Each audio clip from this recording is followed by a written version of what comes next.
Welcome to the Nerdy 30s. We have a wonderful interview to share with you today. We got to interview Cheyenne, Kevin, and Ben of the Actors Theatre of Louisville's professional training company. Now, Travis and I have heard the name PTC several times, but never really understood what it was, what it did, and what it helped people do. We got lucky enough to find out what exactly the professional training company at Actors Theatre does. The Nerdy 30s, the podcast that proves you don't have to give up what you love at any certain age.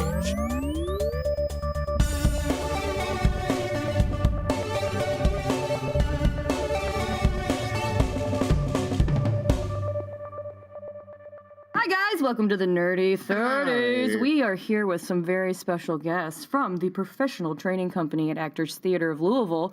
Would you guys like to introduce yourselves? Hi, my name's Ben Otten. My name's Kevin O'Connell.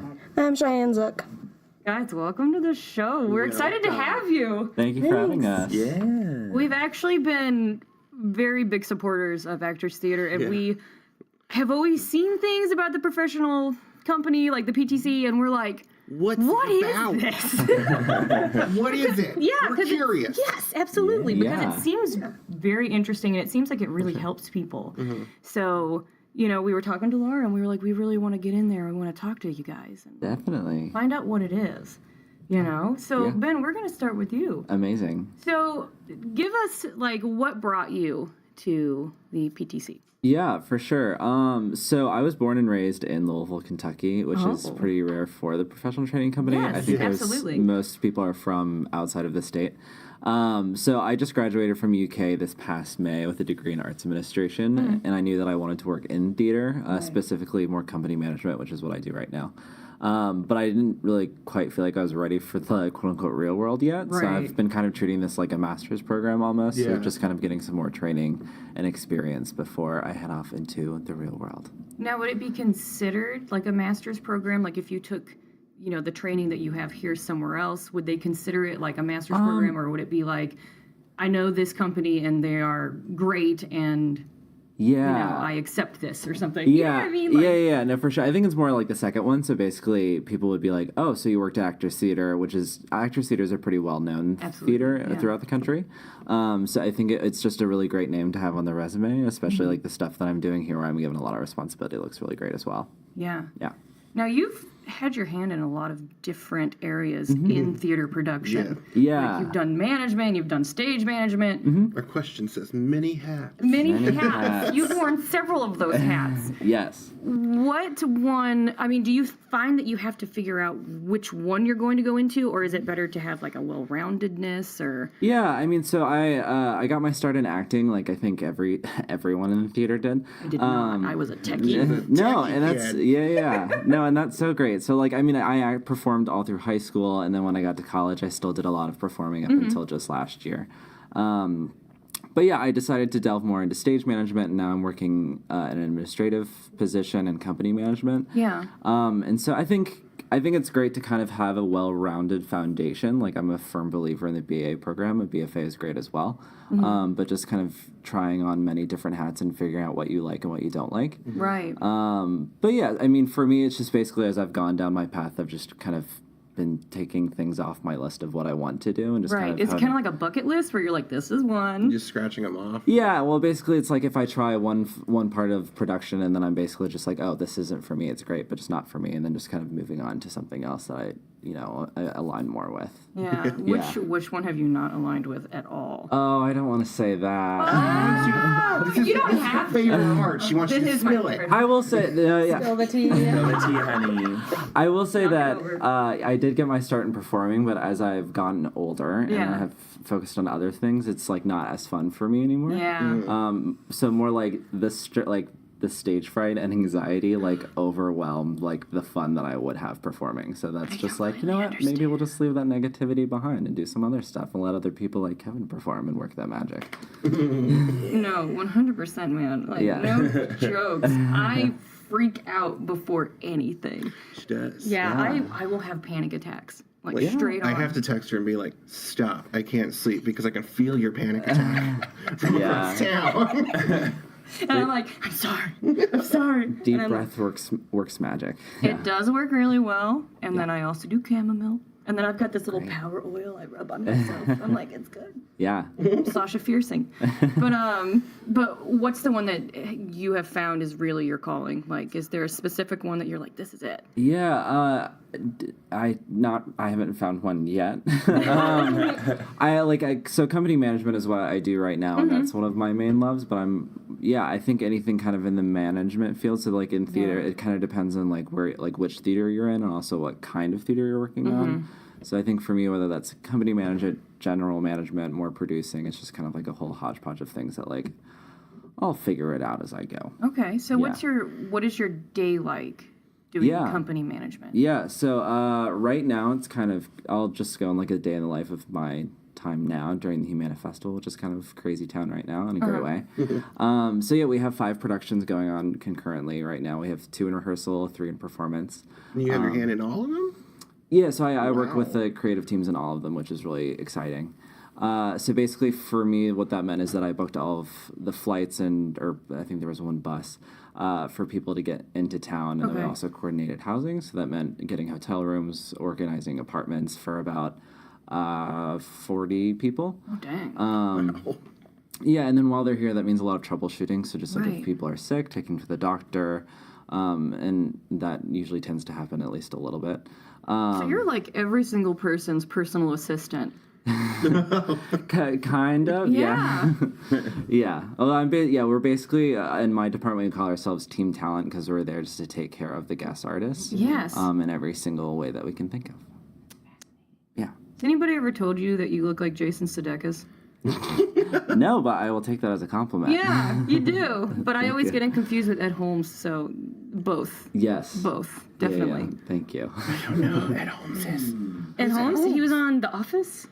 Ed Helms. I haven't. Helms. I always say Holmes. No, you're I haven't fine. watched all of The Office. No relation to Sherlock. Oh. No relation to who? Sherlock. Oh, Sherlock Holmes? Yeah. Or H.H.? That would have been nightmares. Total nightmares. Since you're from Kentucky, does that help you with your job because you can kind of give people recommendations? Oh, yeah. Because you have personal experience here. Yeah, no, so a lot of company management with working with guest artists is being able to answer some questions about like, oh, if I need to go to an eye doctor, where do I go? Yeah. And different things like that. But it's also been a learning curve for me. So I grew up in the East End, like around Prospect area. Yeah. But a lot of my life now revolves around downtown. So basically, like, until I worked here, I was like, if you need an eye doctor downtown, I have no idea where you would go because everywhere I know is like outside of the water center. Right. But yeah, so that's been a really cool learning curve for me, is just learning more about different areas of the city. Yeah. But yeah, no, it was super helpful where like I already know like the bars and restaurants in the Highlands and Nulu and different things where I could, kind of direct people if they had questions about that. Yeah. You're always sharing like events to our Facebook page too. You're like, look at this, you have to go to this. It's Yeah, great. like the St. Patrick's Day parade tomorrow. Super fun. So I can't wait. yeah, me too. It'll be great. Yeah, I'm hardcore Irish. So. Same. Yeah. It's the pale Oh, we're so pale. The sun burns us. I have like 3 cakes of layers of sunscreen on. Yeah. It's not even sunny out, but I have it. Just in case. I have it because I don't want to burn myself. Yeah. So what is it that you're looking for towards the future? Like, what is your ultimate goal? Ugh, that's a tough one. Ultimate goal is to have a job. Yes, absolutely. And have an apartment. Yeah. I guess I want to be working in theater management. What that means, I don't know. I think eventually I do want to go back and get my master's in like theater management or arts management. But yeah, so basically get my master's eventually and then move on to a bigger city for a little bit, like New York City or Chicago. Oh, that sounds awesome. Yeah, do you have any like specific places picked out? I know you're from Chicago. Yeah. Well, not originally. Idaho. Idaho, yeah. Idaho! But we're not talking about me. We will soon, though. We'll get there. Yeah, I mean, so I have a good support system up in New York just from different jobs that I've worked in the past. So I think that would probably be my next place. Yeah, and I know Actors Theatre does a lot of work with New York. Yeah, a lot of our guest artists come from New York, so that's why I have a job is to get those people from New York to here. Yeah, absolutely. But yeah, Awesome. Well, now we can move on to someone else. amazing. Yes, but we do have more questions that you'll answer later. Yeah, so. in general. For sure. In general, because like when we do the round, I want all of you to be like, well, I'm gonna jump in. Yes. But we'll go to Kevin because he's chomping at the bit. I can see it. He's the actor. No. No, I'm just Being such a, I'm like, I have to talk. That's okay. such an actor. There's nothing wrong with that. Everybody's got different personalities. Don't worry about that. So, tell us about yourself. Like, how'd you get your start? All of that.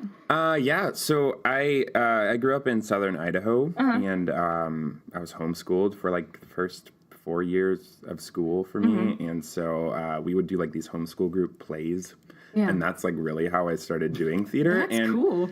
Yeah, well, not cool in like a cool way, but like cool in like a homeschool way. I think it's cool in a cool way. Cool way. Yeah. You do that all the time. Appreciate yourself. Oh, no. I think it definitely is part of, makes me who I am as a person. Oh, absolutely. So, and then like I started going to like actual school. And I thought that like everyone did theater. I didn't realize that it was like not something that people did. Right. So I feel like it was, yeah. Right. So was it your parents that kind of were like already theater people? And no, that's the thing. Like interesting. Yeah, my mom like had never done theater. She didn't really watch theater. She hadn't. So it's just like it's just interesting that like I somehow became like someone who only does theater. Yeah. And then I went to school at the University of Idaho, and I was not initially going to be a theater major. I didn't realize that, I didn't really think of it as a career. I thought like acting, I didn't like it was something that was like a weird pipe dream to be like, yeah, maybe like it'd be so amazing to be an actor, but that's not real. Right. But then I like took an acting class there, and I was like, this is something that people do, and I could do it. So I got my BFA from University of Idaho, and then I moved to Chicago, and I was there for like 2 years before I got this. And yeah, that's how I... So interesting how like your life will change, like you know, because you're like, I'm gonna go one way, and then you're like, no, wait. Look at this. Yeah, I was like initially going to be an engineering major. Oh. Even though I hated math. Why would you do this to yourself? I don't know. I was like, it's fine. I need a job. All your kids hate math? Yes, yes, we do. Wait, do you hate math? Yeah. Then? I actually love math. But Dang it! It's that manager in you. You gotta crunch them numbers. exactly. There's something. I mean, like math has some cool parts to it. Yeah. Numbers can be fun. I like shapes. Shit. I like geometry. I'm like, oh, that's a circle. Let's do the radius here. See how this works. I'm usually wrong, but I think I can get it. I don't know.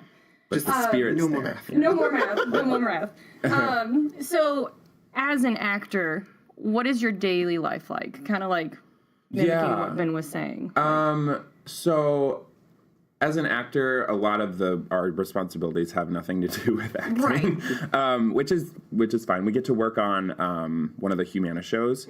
I'm doing a crew assignment for How to Defend Yourself. All of the actors are going to be on the crew for one of the shows. Right, that's very good. Yeah, and so my daily life, it's going to change like tomorrow because for the last couple of weeks, I haven't really had any responsibilities as an actor just because the crew for How to Defend Yourself hasn't started yet. But tomorrow it's going to be more of a consistent, like that's when the tech is starting. So I have to go there, be part of that, be part of the whole It is a lot tech of work. process. Yeah. It really is. Have you done tech before? Yeah, I was in the tech for Christmas Carol. I was in the crew for that. And then I was like part crew, part on stage for Dracula. Right. So, yeah. Were you one of the vampires? No, I was undead upperclassman. Yeah, which was a little misleading because I was alive as an upperclassman, and then I came back as a zombie, and I was poor as a zombie. What? Something happened there. He died, and then he lost his money. Yeah. Oh, whoever everybody stole your money. took his money. The insurance check didn't come in. I don't think they would have had insurance then. I don't know. Maybe. That's why it didn't work. No, they had like what rubles? Like no, it would have been like in like their bed. They would have like put a hole in the bed, shoved the coins in there. Gold bars. Somebody ripped open your bed and took all your gold. It's Dracula himself. Stinking Dracula. That's probably why he's so rich. He steals people's rubles from their beds. Rude. So, I have seen you perform in probably, I think 2 plays now. Oh, cool. Yes, I've seen you perform. No, 3 plays. I've seen you perform in 3 plays. All good things, I hope. All good things. I enjoyed it. You were one of the people that we were like, I like that guy. That guy's fun. I like him. So, the 10s. Yeah. What happened to Shem? I don't know. Yeah, so... So people who don't know, the 10s is like 10-minute plays, and, it's like a whole bunch of them. So it's like a little montage of 10-minute plays. Yeah. But anyway, continue. So I was in a little 10-minute play called Poor Shem, and it's this weird, like, non-realistic, really stylized kind of commentary on, like, the American workplace. Yeah. And it's about 3 coworkers who find out that the copier is jammed, and then they look inside, and one of their coworkers got sucked into it. And Hashtag how? yeah. But I think I think what we were saying is Shem's tie got sucked into it and pulled him in, which Very powerful copy. which ideally probably wouldn't happen in real life, but. How would the copy machine suck it in? Unless he was, the top. Yeah, he was doing, That's why you always open it to scan. The 8.5 by 11 bypass tray. the 8.5 by 11 bypass tray. Then it closed itself again. Like Christine. It was like Christine, but like a copy machine. Yeah. It was like it turned into a sentient. It's the Stephen King novel with the lamps. with the car, yeah.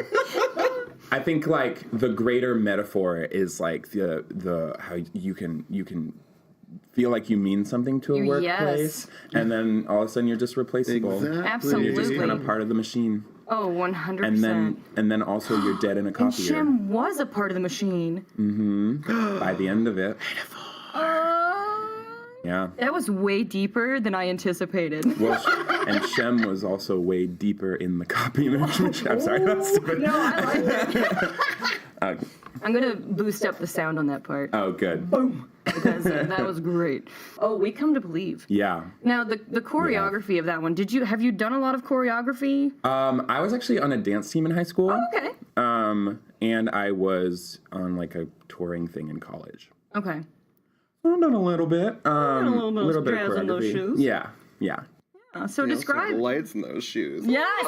Those lights were so cool. I'm not even kidding. I loved them. So what is it like, the whole play? Describe it to us, because there's so many different little sections into this. Yeah. And it's all just a bunch of metaphors. It's all very, very metaphorical. It's one of those things where the whole idea is like groupthink and mass delusion. And I think what Will, the director, was going for with a lot of it is to kind of create an atmosphere and to kind of, because when you think about like group delusion, there's something that's so inherently weird about seeing a bunch of people on stage or just like in general doing the same movement together. Oh, absolutely. And so I think like I don't know that there's necessarily like a 1-to-1 correlation between like the movement and like something in real life, but I think it's all to kind of create this like feeling or environment or atmosphere of like mass delusion, or we're like in an uncomfortable, weird place. Yeah. Do you get to keep those shoes? No. Oh, that's so disappointing. I wonder how many people keep the shoes. It's actually the laces. The laces are the things that light up. Really? So, you can They were like the do little that. kid Do with shoes. that information what you will. I'm going to go get some light up laces. Because that's exciting. And they painted on some glow-in-the-dark stuff onto the shoes. I would just paint it all over my shoes. Yeah. In your face. Yeah. So, one last thing. Tell us about your mustache. Do you have a story? Because everyone that I have met has a story about why they grew a mustache. See, no, I don't really have a story. It's like I had like a full. I can't grow a beard. I've never been able to like grow a beard, but I did have like facial hair. And then one day I was like, let's just see what the mustache looks like. And then I did it. And then I was like, I'm going to go out in public. And then my friends were pretty, they're pretty receptive to it. And some people were like, no. And that kind of made me want to keep it. Yeah. Like when people were like, ew, I hate it. I was like, okay, well, I'm going to keep it. So Do it for you. This is for my face. My face yeah, exactly. alone. Like, you don't get to tell me what to have on Well, my now face. it's part of his brand because I don't I know. know. Like, You I have don't know to what keep it Kevin now. looks like You're like without a Tom mustache. Selleck. Well, I've Burt like... Reynolds died last year, so someone has to take that man. Somebody's got I've to replace him. considered like last day of the apprenticeship, like shaving it and then coming in and being like, "Hey everyone, it's the new actor," because they like really like I feel like people would not recognize me if I didn't have my mustache. The only thing I would recognize you by is your fanny packs. That's true. I do own. Oh my god, he does look like Do you someone that have would wear a fanny pack. I know. Do you have bedazzled fanny packs? No, but I do have a Gucci one Oh, that's fine. that my friend gave me. That's kind of bedazzled if you think about it. That is a fancy, fancy fanny pack. It was given to me. I'm not wealthy. Like I need that to be out there. Like I can't. I feel like Cannot afford this. that's every actor's little disclaimer. Yeah. I'm not wealthy. I'm not wealthy. I got this somehow through chance. Yeah. No. Neil Robertson, who played Renfield in Dracula, love him. just gave me his Gucci fanny pack. It's because he's such a sweetie pie. So Neil, I love you. If I you're love listening. Neil too. I do. I love him. So Cheyenne, to you. Hello. So tell us about how you got started in sound. Like that is so cool. There's not a lot give of a- female sound people. Yeah, there really aren't. It's a little. It's funny because here the sound department is almost all women. Oh, that's awesome. Yeah, so everyone except for like the head supervisor is a woman, and it's very very wonderful because we had at the Humana kickoff event, there like all the crew were there to introduce themselves, and one of our fun facts was the sound department here is 80% women, which is 70% higher than the national average. Absolutely. Great. So That it's- is amazing. I don't know. It's very weird how I got into sound because basically someone just asked me to run mics once, and I was like, oh, okay. This is my life now. It was very much this is my life now because I became the only person who knew how to do it.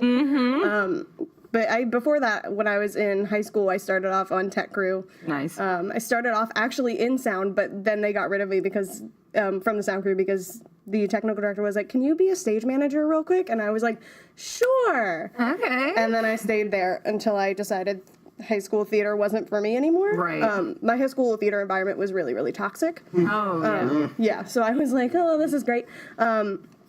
Got a theater scholarship in college, went to Wake Forest University with that, and was like, I'm never doing theater again. That was the worst experience of my life. Oh, gosh.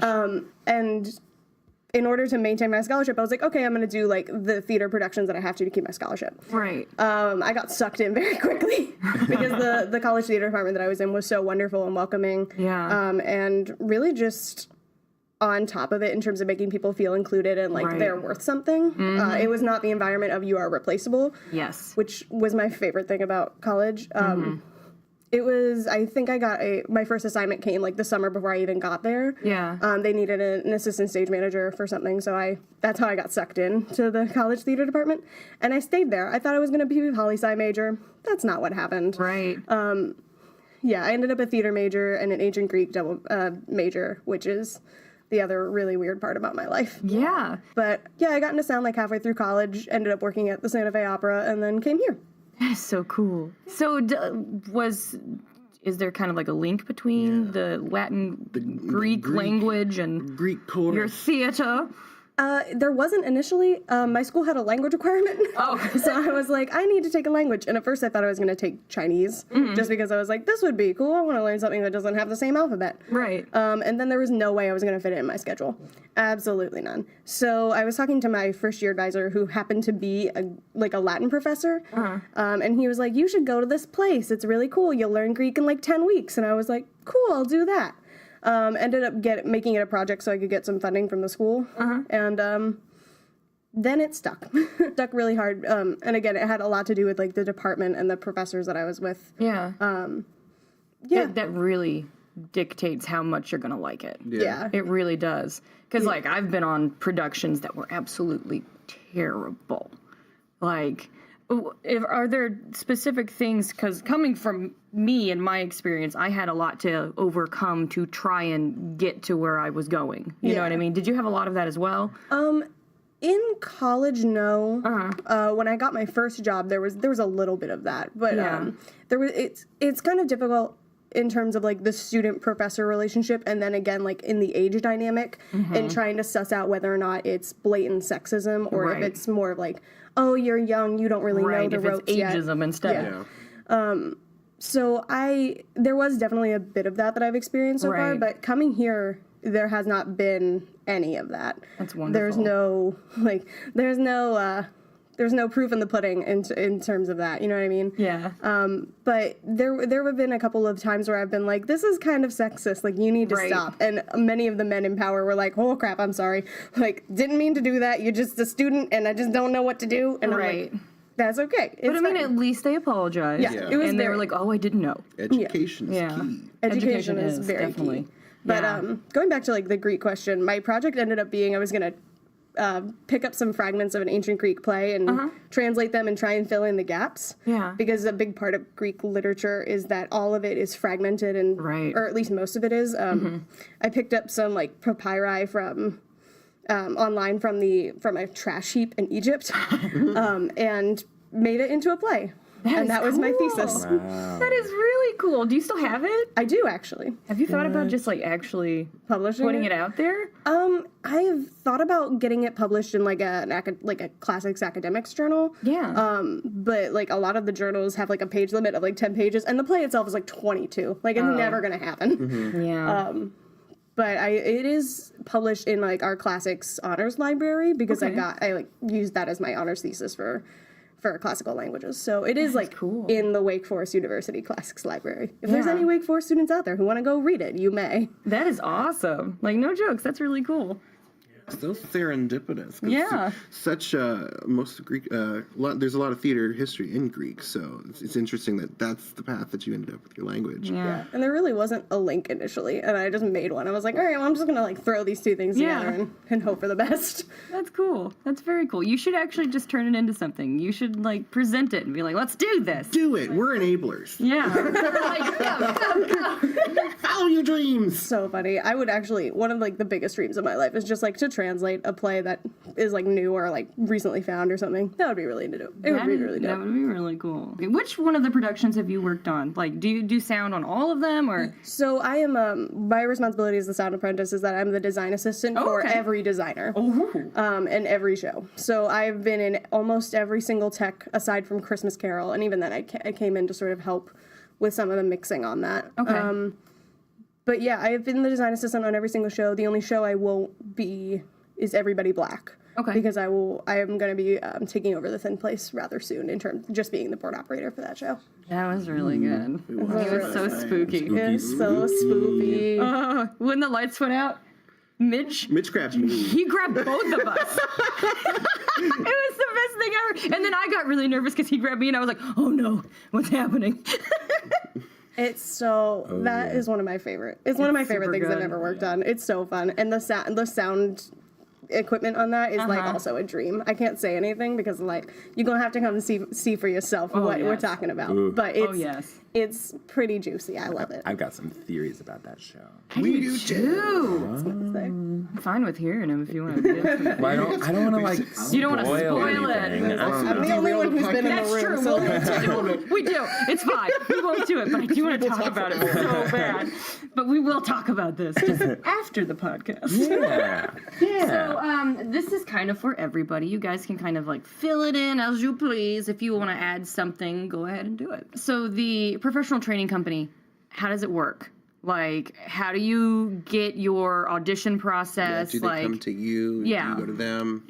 I guess do we just want to talk about how we got in? yeah. Yeah. You want to go about it? Because I mean it's all kind of different for all of us. Yeah, that's perfect. Go right ahead. I would love this. Yeah. So for me, so basically the application process is divided into like two sections. There's acting and non-acting.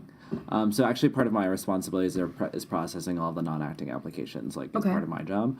But this time last year, basically I applied just on the website, and that's if you do want to apply for the PTC, that's how you do it. And I basically just submitted a cover letter, resume, 2 letters of recommendation, like a very easy thing. And then Dot King, who's the company manager, reached out to me. We had 1 interview, and then we had a 2nd interview the next week, and then I was offered the job. Nice. Yeah, so I think it's basically just like they just whittled through the applications, and then they like basically extend a few different offers to interview for people, and then they just kind of go from there. So it's just kind of very like department specific for non-acting applications. But interesting. Yeah, because I was wondering that because I know they have the audition processes and all that for the other. Yeah, it really just depends like on the department. Cheyenne can speak a little bit about her experience, but like I know the artistic department, and I think most others, is mostly just like you submit those certain materials and then you interview and different things like that. So interesting. So Cheyenne, fill that gap, girl. Yeah, I was gonna say it's a little different for production. It's roughly the same. I actually didn't know about the program until I came into contact with Stowe Nelson, who's an alum of my school, but he's also an alum of the PTC. He is a now pretty well-known sound designer. He does a lot of podcasts. He does Serial, which is super cool. Stowe is one of my favorite people in the world. But he and I worked together on a show at Wake. And he said, you should audition, you should do this thing. And I was like, okay, I'm going to do that thing. I didn't think for ages that I was going to get in. Right. But I sent in it was very similar. It was a cover letter, resume, 2 letters of recommendation, one of which Stowe wrote while he was in Humana last year. Oh. Bless Stowe. He's wonderful. And it's always good to have support people around. Yeah. He's been one of the biggest pillars of support for me, aside from a couple of the theater department professors. Yeah. But and then I also submitted a link to my online website. It's my website portfolio. Yeah. And Paul Doyle, who's the sound supervisor, contacted me for an interview. I had an interview, and I think 3 or 4 days later, he offered me the job. That's awesome. Yeah, it was really much quicker process than I anticipated. Yeah. But the second I got that email, I was like, I'm in. It's great. It's like being accepted to college. You're like, yes! Oh, my college acceptance story is like I waited till the last possible second. I did that too. I was like, I didn't even know I was going to take the ACTs, and then my dad woke me up and was like, we're going to go take the ACTs today. And I was like, I didn't take the ACT. I took the SAT, and my school ended up being test optional anyway, so I felt like I wasted my time taking the SAT. I took both, and then I went to University of Idaho, and it's like I didn't need to do either of those. Exactly. Exactly. There's no point. Don't stress yourself out, guys. You're fine. I was going to say, the acting process is very different from the other. So, Kevin, what's this about? So, like, I had, like, a different experience than I think most of the actors in this year, because this is my 3rd time auditioning. Oh. And so the previous director of the PTC, he would come to University of Idaho for some reason, and he would like talk to us and like give us like professional advice for being an actor or whatever. Yeah. So I knew him from there, and I auditioned when I was graduating college, and that year I was an alternate. So like the auditioning process as an actor is you audition, you get a call back, you get asked to apply like officially, and then they make their decision. So got through all that, but I was an alternate, and then I ended up not going, obviously. I auditioned in Chicago the 2nd year, got through the whole process, but they just said no. Yeah. And then this last year, it was like, I think Michael was like, I'm leaving, give him a shot. But no, it was, yeah, that's the process. That's how I ended up here. Yeah. So is it like a traveling thing where they'll go to you? Like go to different states? They have specific places that they do go to. Okay. So like I know that they do have auditions in Chicago. And then they also like go to some. There's an American College Theater Festival. They have auditions there too. yeah, it kind of depends year by year based on what the budget is. Yeah. But yeah, like New York, Chicago. I think we went to Atlanta this year, and we have partnerships with some universities, like what Kevin was talking about. Yeah. Well, and just to give people an idea of like how many people apply for the acting apprenticeship, it's like almost 2,000 applications for 20 spots. So Kevin's pretty great. On my 3rd time, on my 3rd attempt. Yeah. But yeah, so it's just like you basically get like you have like a 1 to 2% chance of getting in, which is pretty crazy. Yeah. They also hold auditions in Louisville, too. Yes. We hold 2 sets of auditions. We had one a few weeks ago, and then we have another round coming up during our College Days weekend of Humana. Very cool. Very cool. Yeah, I always wondered, because they would always have so many people from different places. I was like, they have to travel around to find people. Yeah, I think this year we have people from what did they say, 20 different states? Oh, wow. 42 like of that, us. yeah. That is cool. Yeah. So, for sound, do you have to show them physically that you can do sound? Like, not just be able to be like, hey, it's on my paper. I was curious, because you said something about your website. Like, do you have, like, sound footage of you doing sound stuff? Or? So it was more of being able to showcase that I sort of knew the basics of like inputs to outputs, like just sort of a lot of like those basics. They do will train you on site, which is really wonderful, especially if they select you. That's awesome. But so what my website is it's broken down between design, engineering, film, and like my about and like contact and stuff like that. So in my engineering section, I have like samples of paperwork in terms of like system flows and in and out paperwork. At one point I had pictures of equipment that I was using. Nice. And on my design portion, I would have like sound samples of things that I had done and like QLab screenshots, just things to like prove that like I know what these things are. Right, exactly. Something that's like, hey, I know how to signals. I know how to edit sound and like put it in QLab and fire it off and have it go through speakers. Right. But yeah, it's a little different because I know that specifically for production we have a very specific education curriculum.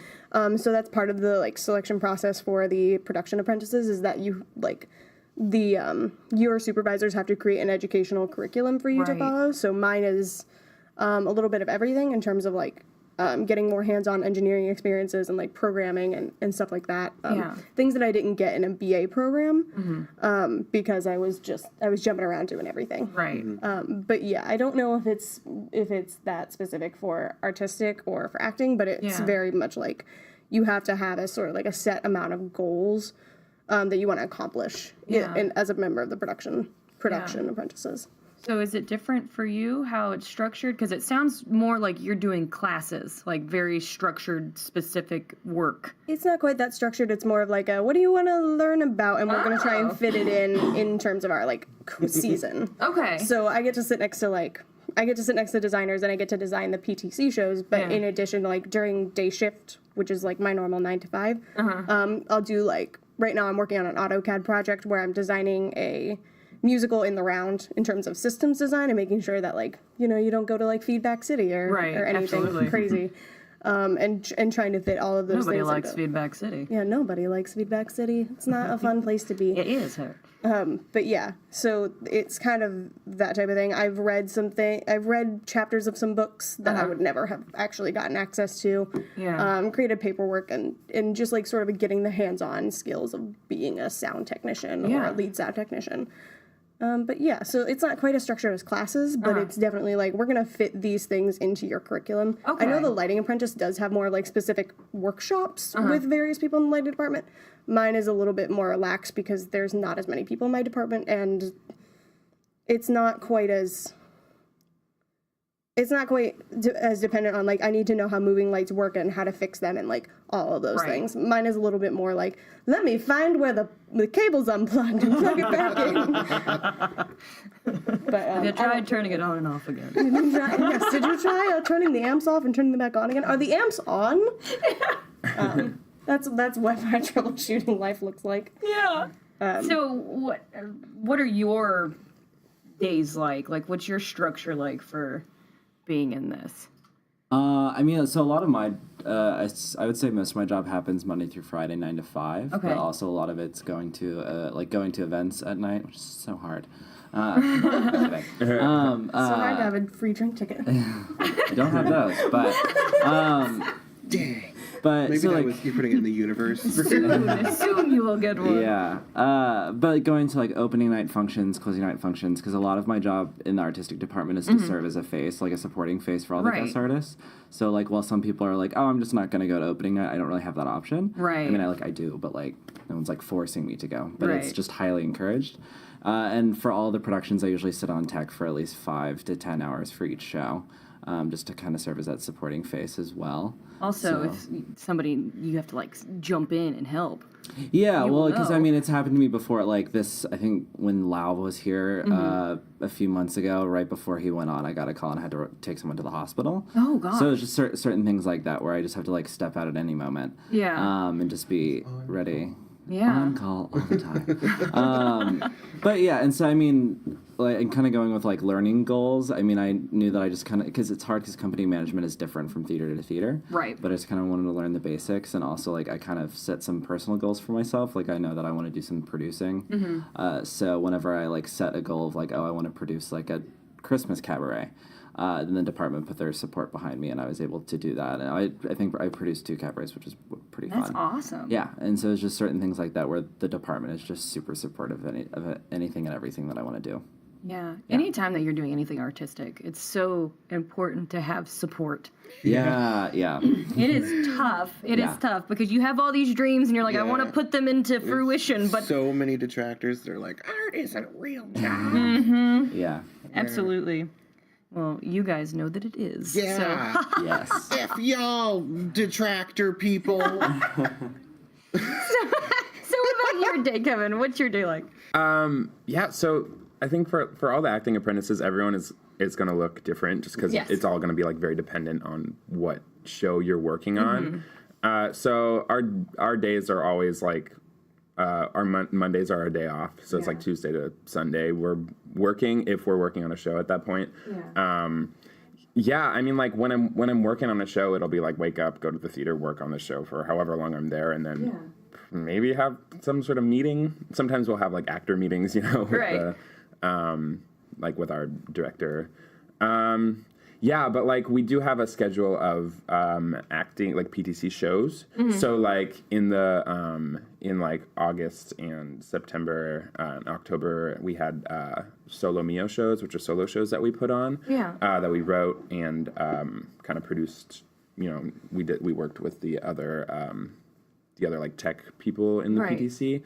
We also had new play projects that we did, and these are all just like split up like throughout the kind of first semester. It's not really school, but and then between those we had Dracula, we had Christmas Carol, and then is there like acting coaching that's going on? We've had like some workshops with guest artists. We've also had some like Chris has done a couple of like Shakespeare workshops with us. It's like really not like an educational environment in like a classic sense because we're learning because we're working in a theater, but it really is just kind of like hands-on experience working at a theater as opposed to like being in a school environment. Yeah. That's why it's called the professional training. Not the school training. Yes. Yeah, absolutely. So you kind of mentioned writing. So do you focus on writing as well in the actor area or? I have written. I like to write. It's something I am definitely interested in, and I do have ideas. I think sometimes it feels hard to like get started or like get it going. Yeah. But me and my roommate Josh were like working on a project. I don't know. Nice. Yeah, we might have a reading of it at the end of the. We might. I'm saying you maybe. Have to put it in the universe it's tentative. For it to happen. Yeah. But we'll see what happens. Sounds good. So what with you guys being out of town? Cheyenne and Kevin, you guys are both out of town. What's your living situation like? Yeah, we're always so curious about that. I mean, the housing situation is just kind of like fend for yourself. Figure out where you want to live. I know some people like are really reliant on walking, so they have to stay rather close in order to walk to work.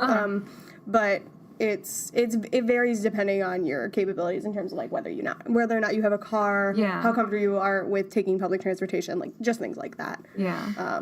I mean, do you guys have to have jobs outside of this as well to kind of like support yourselves or? It depends on your schedule. So like for like administrative apprentices, it's a lot easier. So like I worked at like like Cellar Door Chocolates for like a month and a half. I drive for a Lyft. Now I work at Coat Check in the theater. So it's just like whatever you can do to get a few bucks here and there. But like it's different for. I do like events as a sound technician here. So I'll do there's like weddings, lectures. Over Christmas we had like this company come in that was it was about like wealth design and how to save your money in more efficient ways. And then there have been like a couple of other ones here and there in terms of like, oh, you're gonna like grab a bunch of wireless microphones and make sure that people can be heard. We also had a play reading at one point. But that's the other part I do because my schedule flexes a little bit more, being in tech in terms and stuff like that. So I don't really get to have like a steady outside job. I think it's a lot more difficult for an actor. I think just because there isn't really a lot of time. Like when you're in a show, you're like in a show, and Right. you just don't have time like before or after, or energy probably. I know some people had like online jobs, like transcription things that they could just kind of like do in their free time. Right. I don't know. I've taken pictures for people. Yeah. When they pay, Yeah, I I do saw photography. on Facebook that you do photography. Yeah. She's like, photography, I do too. I stalk everyone before interviews, so Research, you're not do. stalking. that's true. You're right. But that's interesting. When you guys aren't at Actors Theater, what are you doing in the city? Like, are you just going out, hanging out? Do you have like friendships that you've kind of bonded with, and you're like, I'm gonna go hang out with them, or No friends. I kind of do. No friends. And she's like, Yeah.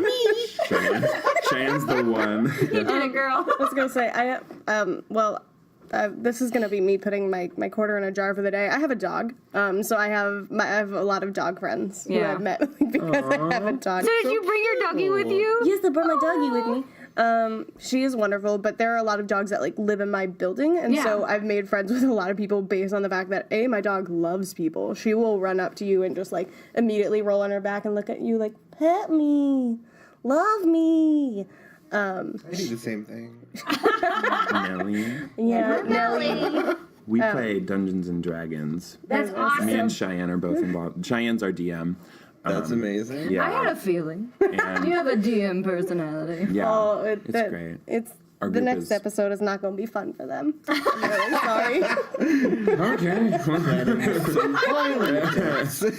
That brings me to one of my favorite questions. It's not on here, but in an RPG, who are you? What's your like, are you a class? rogue? Are you a knight? What are you? I don't know. Like the slime monster. I don't know. Like I just watched The Bachelor. I think you would be like a white mage paladin type That's what I was person. thinking. Because you have say, kind of like you're a definitely healing a mage. aura about You you. do. You have Unless this, you take like- care of everybody, so. Cleric. It's perfect. Yeah. You're the cleric. I will take that as a compliment. You should. It's very. Yes. You're a very important person in the group. I am 100% kind of the asshole of the group. I will always admit to that. I don't know. I always say my alignment is chaotic good or chaotic neutral. Nice. If that like says anything to anybody. My last D&D character was actually a like psionic, and she would just like randomly like have bursts of energy and like throw people against walls. It's been a really fun. It was a really fun That's time. cool.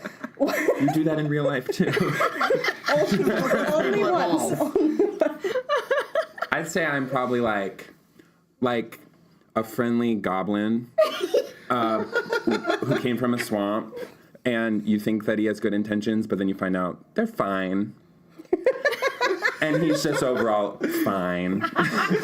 He's just kind of average. Not heart of gold, maybe heart of like a Bronze. chocolate-filled coin. I don't know. How many times have you died in D&D, Kevin? I've died a couple times. The gold is in your bed at home, and Yeah. gotta cut it open. Yeah. It's called a callback. Thank you. Thank you. Yeah, I'm usually an elf. I'm an elf rogue or elf mage, one or the other. It's very fun. I enjoy it. But back to the professional training company.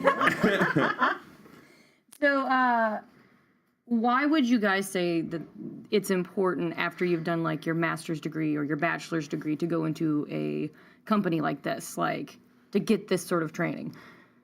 Well, I think it depends on the type of position you're going for. But I think it would be really important, especially after you get your bachelor's, just to kind of get some real world experience. Because I think for me, it was like I wasn't ready to go on to like pay all the money to get my master's yet. Because I was Absolutely. like, I think I want to do this, but I don't really know. Right. So I figured this was kind of a safer option. Right.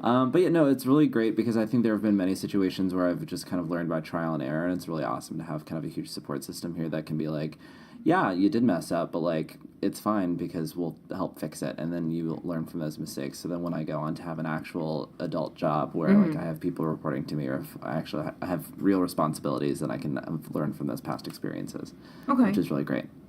So yeah, I hope that was an answer. No, it was definitely.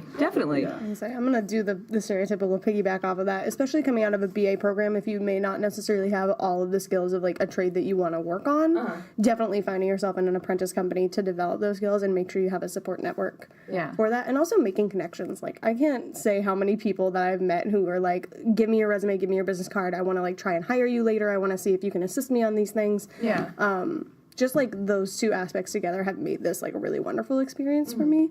Yeah, I think that's it. Yeah, I mean, like, I think it's hard right now to say because we're still, like, in it. But I think it's definitely a place that a lot of people come through. And so you have a chance to make that kind of, like, connection, that kind of professional relationship with people. And especially as an actor, just because, like, having the experience of working, like, on shows here, you know, in the short term, but then probably in the long term could really help you just because there's a big network out there of other, like, previous PTC people who will probably, like, give you a chance just because you're in the PTC. Right. And then, you know, a lot of people say, like, don't try to network up, network out. Right. So, like, just being here around people who probably in the future are going to be, like, working on stuff that maybe you get to work on, too. Absolutely. Yeah. I mean, I think that's probably one of the biggest benefits. Yeah. Yeah, and I know networking is one of the things that they really teach you guys a lot about in this program. What would you say is the most rewarding aspect of working in Actors Theater? My friends. I thought you didn't have any. Didn't have any. You told me no. He's the goblin who lies. It's like just okay. a one-sided friendship. Like, I'm friends with them, they're not friends with me. No. Or is that anxiety talking? It's just, you know. I do the same thing. I'm like, no one likes me. No, I've truly made some really great friends here. Yeah. And I feel like that's really rewarding for me. Yeah. I would echo that, and also just the level at which you get to work in terms of like I've gotten to work with like wonderful sound designers who have gone through the ropes. I don't know what just happened, but Explosion. yeah, someone just was thrown against a wall in the next room. It wasn't you. It was your powers. We really are their Dungeons and Dragons. I know. Yeah, but like, just like also the camaraderie of like we're all working on these shows together, and it's always wonderful to just be like, okay, after a long day of tech, we're just gonna go hang out for a second, and then we're gonna go home, and then we're gonna come back and see each other the next day, and everything's gonna be happy. That's cool. Yeah, no, I definitely would echo that, especially what Kevin was saying about like not networking up and networking out. Yeah. Because I feel like a lot of people that we're working with, like, I mean, I'm excited to see where we all go and what we do after this, and so like I'm just excited for like my friends and everyone just to see like what we all do, because I feel like it's gonna be all awesome stuff. But yeah, and kind of like what Cheyenne was saying, like after a really long day, or like last night we just opened the Thin Place, which was really exciting, and it's just really fun to like, after like all the things at theater, just to go over to BBC and just like grab a drink and like hang out, because I mean BBC is usually where we all end up at some point throughout the night. Some point during the day. Well, it's close by. Yeah. It's just a nice time. Yeah. Yeah. Yeah, it's interesting because you guys are kind of like you're a group, you know? Because, I mean, a lot of you come from out of town, so you have to make those relationships with one another. Yeah. Yeah, you have to have friends, you know? So what's been your favorite moment when you were actually during a show? Like, what's the moment that you were like, this is amazing. This is the moment that I'm like, yes, I've made it, kind of a situation. Is there a moment for you guys? There's a moment. There's a definite moment. Does anyone else want to go first? I feel like I jump on these questions so fast. No, it's fine. So the moment where I feel like I've made it is when the cast leaves. Not because I don't like them. I love all of them, but like that is truly when my job is over. Like they're alive and they're Good job. When they get on the plane or the bus or in a car and they just go off to back to wherever they came from. That is when my job is over. And that's kind of it's so sad. It's really sad, but bittersweet. Like, but that's my moment. So my moment was during Pipeline. We did a show called Pipeline by Dominique Morisseau, and I was the sound designer's assistant for that show. And there was a moment where Naya lights a cigarette in the dark, and you hear "Given Up" by Donny Hathaway playing in the background, and it isolates down to her like little Bluetooth speaker in the corner. Yeah. And when we got it just right one night during tech, it was just an immediate like, oh my god, and the angels are singing and doves are flying, and like everything about that moment was so perfect. Right. And especially because Patrice just in that moment, like the light of like the little lighter that you use to light cigarettes, that type of lighter. Yeah. Like hitting her face in just the right way, the blue wash over the stage, the fact that we then just like immediately start like crossfade into her apartment was just so cool. Yeah. And as an audience member who had nothing to do with that show, I remember specifically being like, that was pretty cool. We've gotten Twitter questions about that moment. I don't know. I have a really stupid one. No, stupid's great. So I've been like teaching myself how to death drop, and I could never. And this has this really has nothing to do with the theater, but like this is like my favorite. No, that has everything to do with the theater. We were at Lobster Feast, and I was, which is like this big like fundraiser for Actors Theatre. So like a lot of people go there, and there's like a big auction or whatever, and then afterward there's a big dance party. Yeah. And at the dance party, like we had a stage, which was just part of like the original thing, and people were like dancing on the stage or whatever. And I did a death drop, and everyone was watching, and it was like everyone cheered, and it was great. And I don't know, I just like in that moment I felt so alive. Did your drag name come to you at that community moment? What was that? Did your drag name come to you at that moment? No, but I've thought of some drag names. What are they? I like Shelby Dead Soon. That's good. Linda Jackets. That's good too. I think that's funny. Gotta lend me that Quiche jacket. Lorraine. I got some other ones, but I can't remember them. But those are three. I thought you were gonna say that they're not PG, and I was gonna be like, oh. What's that one that you always say? I have okay, so I'm 31 and I'm a man child who still watches Power Rangers. So you're not the only man I've met that is at 31 does still watch Power Rangers. So one of my friends who is a drag queen gave me the name Terra Venture, because that's the name of a space colony in Power Rangers. And I'm just like, that's a great sci-fi drag name. It is a really great sci-fi He owns this. No one take it. Well, maybe Saban owns it. I don't know. That's probably true. That's probably true. So, guys, they are looking for people. They're taking applications right now for the program. Where can people go to find out about this? The Actors Theatre website. ActorsTheatre.org. Yeah. Yes, professional training company. Look it up. You'll find it. I was gonna say, also, if you just go to the Actors website, there's a drop down. There's link. You just gotta. We know how to use internet. I was gonna say, if you don't know if you don't know how to use internet, please ask somebody. Googles. They're probably not hearing this if they don't know how. Yeah. That was gonna be my thing, but I didn't want to taunt anybody who could actually somehow figure out how to get to the nerdy we playfully taunt our audience. Part of the audition process is finding the application. Yeah. If you can't find it, then sorry. Then you're out. Yeah. You're out. Well, guys, thank you so much for being here with us. You guys were great. Thank you. And I feel like we understand the professional training company so much better. We're just a bunch of weirdos. Yeah, I'm like the representation of the actors. Kevin. This is news. He's the poster boy for the PTC. For better or for worse, yeah. Every PTC member is exactly like him. With for worse being the most likely. It'd be funny if they just all had mustaches. That'd be great. Yeah, that's that's the twist at the end. I would be M. Night Shyamalan. To that. No jokes. M. Night would be like, I came up with this. That was me. That was me. And then it was like a monster mustache. Scary. But anyway, but guys, if you enjoyed this podcast, please go to Actors Theatre, check out their stuff. They're in the middle of the Humana Festival right now. Yes, they are. When does it run till? April 7th. April 7th. So come get your tickets. Come watch the shows. There's some really cool shows. There's a spooky show that just opened. I really liked it. How to Defend Yourself opens next week. Yes. Everybody Black opens the week after that. And what was the other one we saw? The one you're in. We've come to believe. We've come to believe. I was good. What have we become? No, We've that's come not to it. the theater at 11 p.m. because that's when the show is. We've come to believe. We've come to believe that our shows are out on reasonable times, and it's okay. Yes, quite. 7:30, right around there. But guys, the plays are amazing, so check them out. And if you liked us, go onto our page. We're amazing, and we have a Facebook page. Yes. Nerdy 30s Podcast. We have Instagram. We have Twitter. We have Patreon.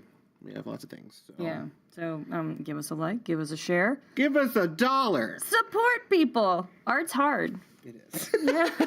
All right, guys. Thanks for listening. Bye. Bye.